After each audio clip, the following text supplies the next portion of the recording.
Hello, and welcome to this week's episode of Bolt Action Reloading. In this week's episode, we're going back to our 338 Lapua Magnum and see the performance we can get with our 250 grain Sierra Match King and our new Peterson Brass. Stick around. Welcome back to the channel. If this is your first time here and you'd like to see how I and the rest of the community here make our group smaller, start now by subscribing to the channel and hitting the bell icon. That way you get notified when I post next week's video and you won't miss anything. If you've been following our 338 Lapua Magnum project, you'll know we've had some struggles along the way. I think we have most of those ironed out for the moment, but once again today we'll be putting our fix to the test, making sure we don't see any other problems, and getting some more performance testing underway. The new wrinkle for today is the good folks at Peterson sent us out some brass for testing.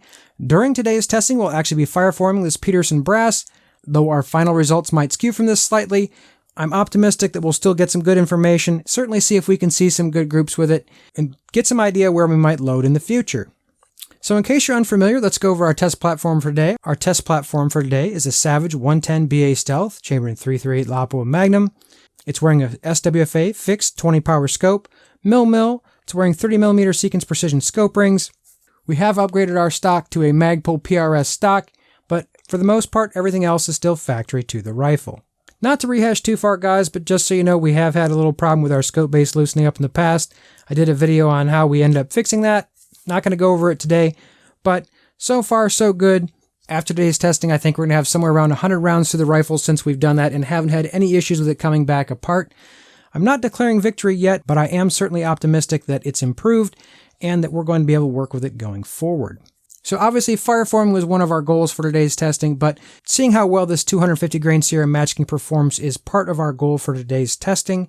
We've actually seen some reasonable performance out of this Herder's factory ammo, which uses the 250 SMK, as a lot of factory ammo does. We saw some reasonable groups with it, but wanted to see what we can get today, how it compares to the load data for as far as velocity is concerned. We're going to do an entire video basically on this Peterson Brass and compare it to Lapua Brass for some weight consistency and the volume comparison. Starting from a baseline of some factory ammo has always worked well for me, and that's what we're doing today. So the factory ammo we've shot out of our rifle before with this 250 SMK, under some previous testing on a pretty hot 90° Fahrenheit day, we've reached 2819 feet per second.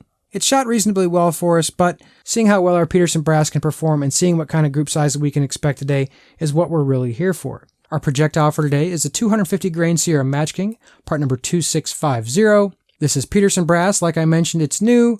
We're fireforming during today's testing, so we haven't done anything to the brass besides run our mandrel through it to make sure our neck tension is consistent throughout the lot, and we didn't have any ding necks that were going to affect our velocities.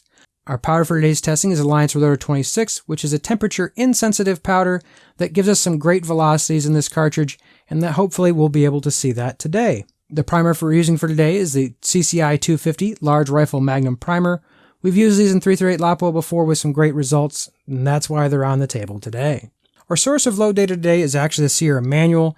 For Reloder 26, the max from Sierra's listing is 89.1 grains, getting us an estimated velocity of 2910 feet per second.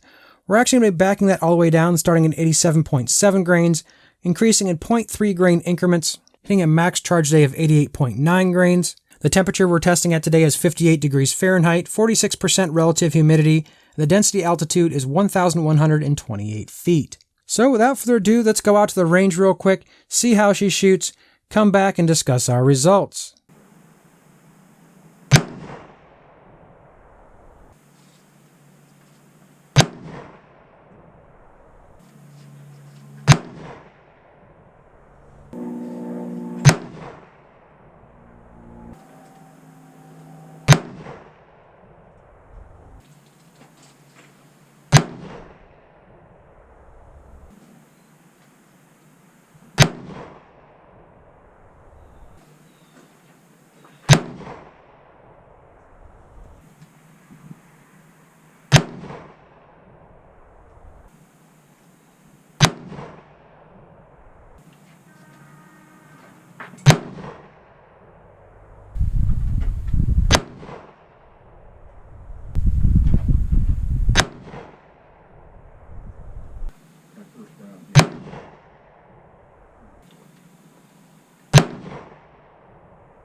Well guys, welcome back. I hope you enjoyed the range footage. Let's get right into our results. At 87.7 grains, our average velocity was 2795 feet per second. Standard deviation was 13.3, extreme spread of 34, a 4-shot group of 0.907 MOA, and a 5-shot group of 1.853 MOA. Just for reference, guys, we didn't fire any warm-up shots through the rifle today, so that first shot being a little high very easily could be just because it was the first shot through the rifle. Until we do some more consistent testing here, we won't really know. Stepping on up to 88 grains, our average velocity increased to 2813 feet per second. Standard deviation was 13.5, extreme spread of 34, but down to a 0.705 MOA group. Jumping up to 88.3 grains, our velocity increased to 2823 feet per second. Standard deviation dropped to 10.5, extreme spread of 28, and a 0.881 MOA group. Jumping up a little higher to 88.6 grains, we can see our average velocity increased to 2831 feet per second. Standard deviation dropped to 8.4, extreme spread of 23. Unfortunately, our group size jumped up to 1.431 MOA. Going all the way to our max charge of 88.9 grains for today, our average velocity was 2858.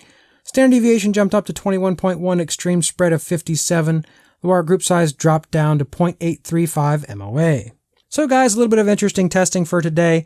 It does appear that there is a little bit of a node there right around the 88.6 grain mark, but let's put our 6.5 guys graph on the screen just to put a good visual reference.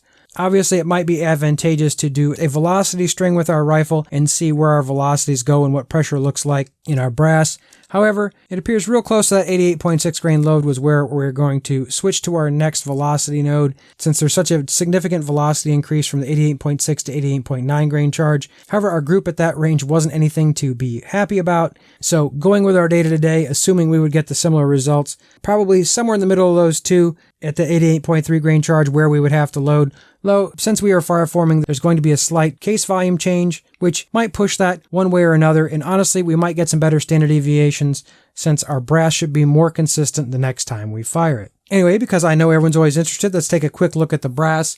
Overall, with our Peterson Brass, we really didn't have any pressure signs whatsoever in today's testing. Nothing here that made us nervous whatsoever with the pressures we saw. If we were reading our brass, it looks like we might actually even have a little bit more velocity headroom ahead of us. It might be prudent to try another powder. According to Sierra's data, Reloder 33 is going to achieve our highest velocity. Reloder 33 has velocity all the way up to 2960 feet per second at an insane charge weight of 103.9 grains. If we could get some decent statistics with Reloder 33, maybe that would be the place to go. Though I haven't given up here yet. It might be worth another go wrong once we get this brass fire formed and we decide to go in and tune our load a little bit further. Seeing that obviously this is well capable of under an MOA, very excited to see that our system held together, and before when we struggled to get groups of under an MOA, depending how you feel about throwing one shot out of our first group, at least 3 out of our 5 groups today were well under an MOA, and I think that's only going to look better.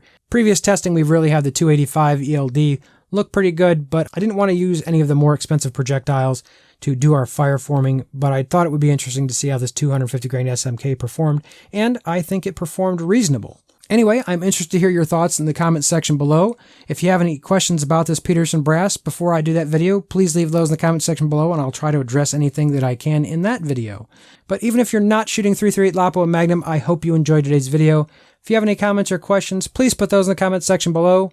If you like the content here on the channel, hit that subscribe button, turn the bell notification on so you get notified when I post next week's video. I hope to see you guys back next week, and until then, stay safe in small groups.